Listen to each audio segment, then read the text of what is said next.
Oke, balik lagi untuk di 10 menit bagi ilmu barengan sama saya Ian. Untuk di hari ini akhir pekan, weekend, ya kali kalian lagi pada sibuk dengan keluarga kalian. Karena memang kalau misalkan aktivitas pas weekend tuh enak barengan sama keluarga, ngumpul setelah hampir semingguan lebih tuh berkutat dengan yang namanya pekerjaan gitu kan. Apalagi kalau misalkan pekerjaan kalian tuh dengan porsi yang sangat-sangat besar gitu. Well, apapun profesi kalian hari ini, mau itu pengusaha, pekerja, entah itu di sektor informal maupun formal, semoga nantinya dalam keadaan baik-baik saja pastinya. Untuk di 10 menit bagi ilmu, seperti biasa, ini momen yang dimana saya terus bakal ngebagiin hal-hal yang nggak ngebuat kalian itu terinspirasi sebenarnya, tapi berharap semoga sedikit memberikan perbaikan per 1% di tiap harinya. Karena banyak beberapa mentor di luar sana yang bilangnya kalau misalkan jauh lebih baik itu melakukan 1% tiap harinya agar bisa menjadi lebih baik, sehingga perubahan dalam diri itu kan bisa menjadi ya sedikit ke up gitu.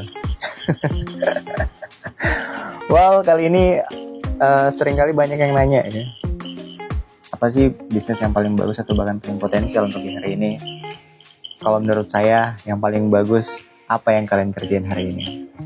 Dan apa yang menurut kalian itu bisa menghasilkan, dan apa yang menurut kalian itu bisa memberikan uang atau bahkan selisih yang mungkin minimal di 10.000 atau bahkan 20.000 per item barang, kemudian naik pelan-pelan.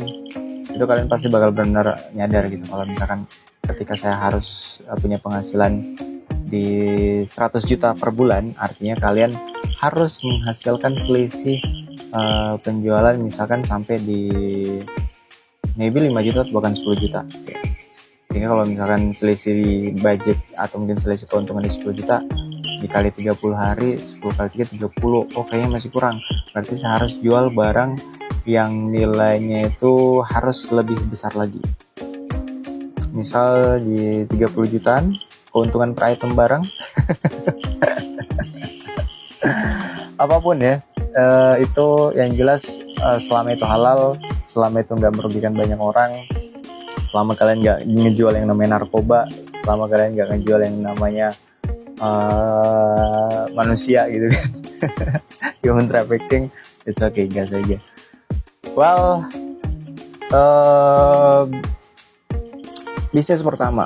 bisnis pertama yang memang terkadang ini menjadi hal yang sangat-sangat krusial ya. Karena terkadang itu kayak menjadi tonggak juga sih sebenarnya untuk kemudian kalian nentuin apakah kalian bakal sustain di sektor usaha atau bahkan di sektor wirausaha atau bahkan kalian malah milih di sektor pekerjaan lainnya. Fun fact-nya, saya pribadi sebelum benar-benar terjun di urusan usaha atau bahkan bisnis di tahun 2017, seperti yang saya bilang, kalau misalkan di 2011 saya sudah mulai benar-benar kerja, sekalipun waktu itu masih benar-benar belum tahu, maksudnya masih benar-benar kerja dan belum kepikiran buat berwirausaha. Tapi fun fact-nya sebenarnya dari kelas 1 SD saya itu udah diajarin buat jualan, nggak tahu kalau misalkan kalian udah pernah ngalamin juga atau kayak gimana, jualan yang namanya es mambo. Itu es mambo dikala umur 1 tahun di kelas 1 SD. Itu kalau nggak salah kelas 1, 2 atau bahkan kelas 3 itu saya masih jualan tuh yang namanya es mambo.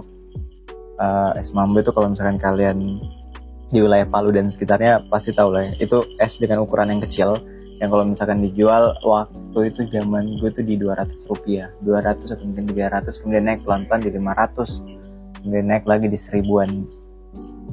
Itu benar-benar kayak ngebuat apa ya, benar-benar belajar lah.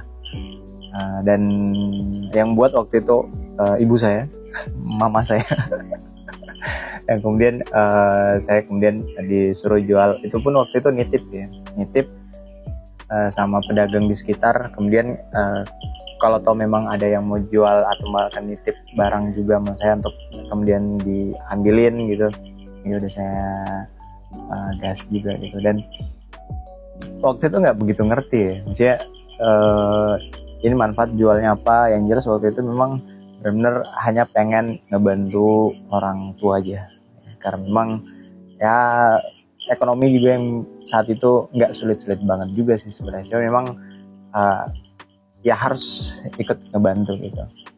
Well, dari situ belajar untuk jualan itu, kemudian pelan-pelan jualan gula-gula juga sempat. itu memori yang apa ya, kalau menurut saya juga ya memori yang indah buat dikenang ya, sampai akhirnya benar-benar tahu manfaatnya. Itu jualan gula-gula itu permen kalau kita nyebutnya di daerah timur dan sekitarnya itu gula-gula gitu. Entah itu permen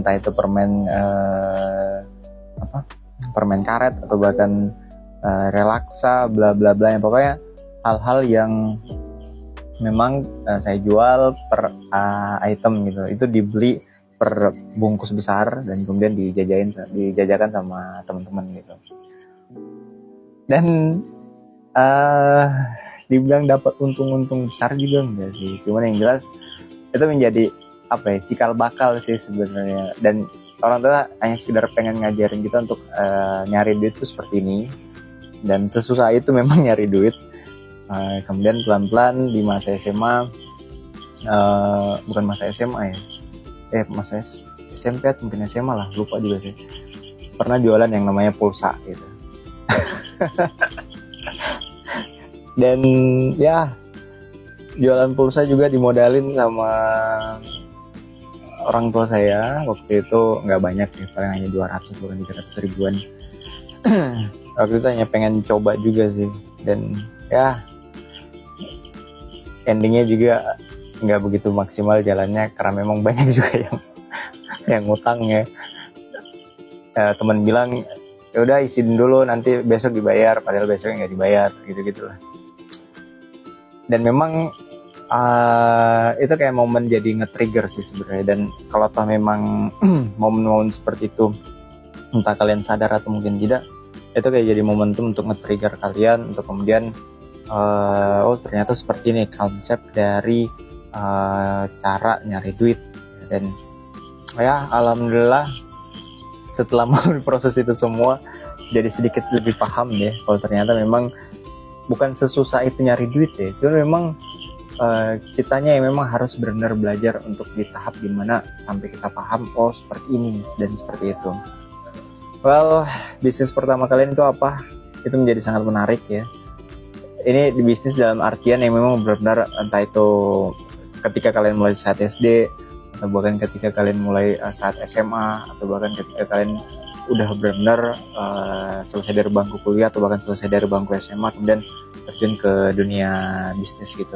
Whatever, apapun bisnis pertama kalian. Dan seperti yang saya bilang di awal-awal, atau bahkan seringkali di vlog day yang Mimin kasih di 10 menit bagi ilmu, mulai aja dulu. Jangan benar-benar terpengaruh dengan ocehan di luar sana ya, karena memang saya tuh percaya banget ya sama beberapa bukan quotes ya, tapi yang seringkali ungkapan bilang kayak gini, kalau misalkan nggak ada yang benar-benar peduli sama kita, nggak ada yang benar-benar peduli sama diri kita ya. Orang tua kita itu bakal meninggal misalkan ya. Ini bukan amit-amit minta orang tua kita buat meninggal ya, tidak, tapi memang orang tua kita pasti bakal ninggalin kita, entah dalam posisi meninggal atau bahkan kita yang keluar dari rumah gitu. Saudara-saudara kita pasti bakal sibuk dengan pekerjaan mereka juga, atau bahkan ketika mereka sudah bersuami atau bahkan sudah memiliki istri, itu benar-benar sibuk sama urusan rumah tangga mereka. Dan alhasil yang menjadi sandaran atau bahkan penopang diri kita ya diri kita sendiri. Dan ya kalian harus sadar akan hal itu, dan jangan berharap dengan orang lain yang kemudian bisa ngebantu kalian, ngebopong kalian, atau bahkan ikut ngebantu, nge-support kalian. Jangan pernah berpikir seperti itu. Nah, pada akhirnya juga ya itu, kita hanya bisa bertahan kalau diri kita bisa lebih kuat ya. Kalau toh memang kalian belum ngerasain momentum seperti itu, saran saya harus fokus saja ya. Dan ya itu, tiap orang punya giliran masing-masing. Kalau kata-kata Gold di Roger ya, salah satu tokoh fiksi di One Piece, itu bilangnya ya sabar aja dulu, giliran kita itu punya giliran masing-masing, apapun itu. Kalau giliran kalian kapan, tungguin aja. Yang paling penting, kalau toh memang kalian sudah berwirausaha hari ini, tetap semangat. Dan ini kayaknya udah mau selesai di 10 menit awal. See you, bye-bye. Dadah.